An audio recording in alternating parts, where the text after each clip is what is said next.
good, YouTube? In this video, we'll be going over whether or not you should upgrade to the iPhone 15 from the iPhone 12. If you like this kind of content or find this kind of content helpful, leave a message down below. Don't forget to subscribe, and thanks for watching. So, with the release of the iPhone 12 3 years ago, it was a significant milestone in the evolution of Apple phones, as it introduced a lot of new features and a different design. It brought in features that we still use today, including the flat edges that many people really did like and were drawn to. And this design with the overall flat edges does continue on to the iPhone 15. And in those 3 years since the iPhone 12 came out, you might be thinking, if you got one back then, that it might be feeling a little bit old now, and maybe the battery doesn't last as long, or it doesn't feel as fast as it used to be, or maybe you just want the newest and latest and greatest from Apple. If you fall into any of these categories, keep watching and we'll go over whether or not it's worth it to upgrade to the iPhone 15. The question is it really worth spending a lot on the new iPhone 15? Some people say that Apple really isn't making any big changes and that all the changes are incremental, but some would argue that the different specs that you get from the iPhone 15 and other improvements are worth the upgrade. First, we'll take a look at the looks and style.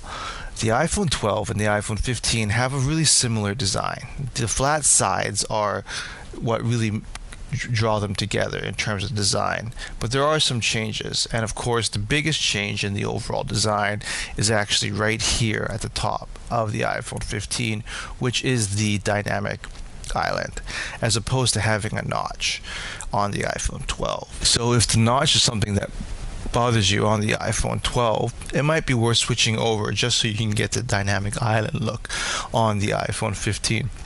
And another thing, while we're on the topic of screens, the iPhone 15 screen is brighter at up to 2000 nits of brightness, and this makes it much better for viewing in direct sunlight. So if you find yourself using the iPhone 12 outside a lot and you need a little bit more visibility, you might want to think to switch to the iPhone 15 just for the added brightness. Next up, we have the speed. After 3 years, you would think that the iPhone 15 is a lot faster than the iPhone 12. But for everyday usages, just going between apps, watching videos, and browsing the web, well, it does seem faster on the iPhone 15. It's not anything life-changing. The iPhone 15 is surely faster, particularly when playing games or using system-heavy apps, but for the majority of applications, the difference in speed is quite negligible. Next up, we have the camera. Every year, people really do talk about how good the cameras look in the new phones.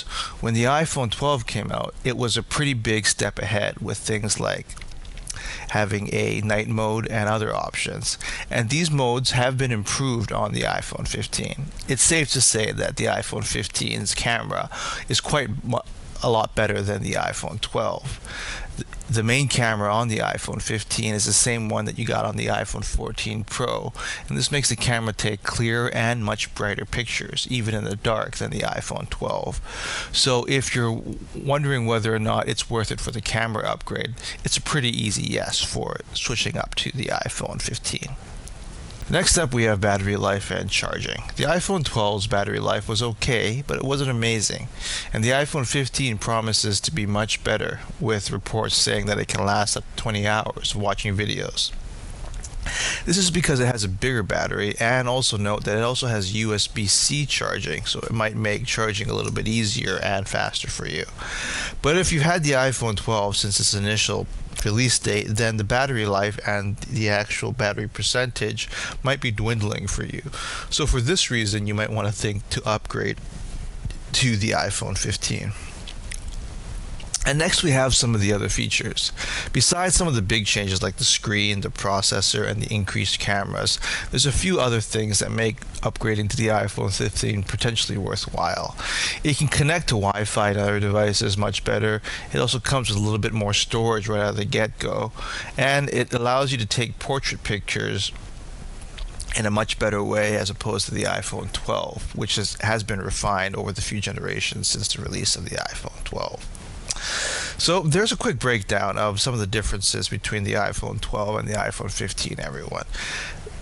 Clearly, the screen, the camera, and the added battery life, and of course the USB-C charging might be incentive enough for you just to upgrade to the iPhone 15.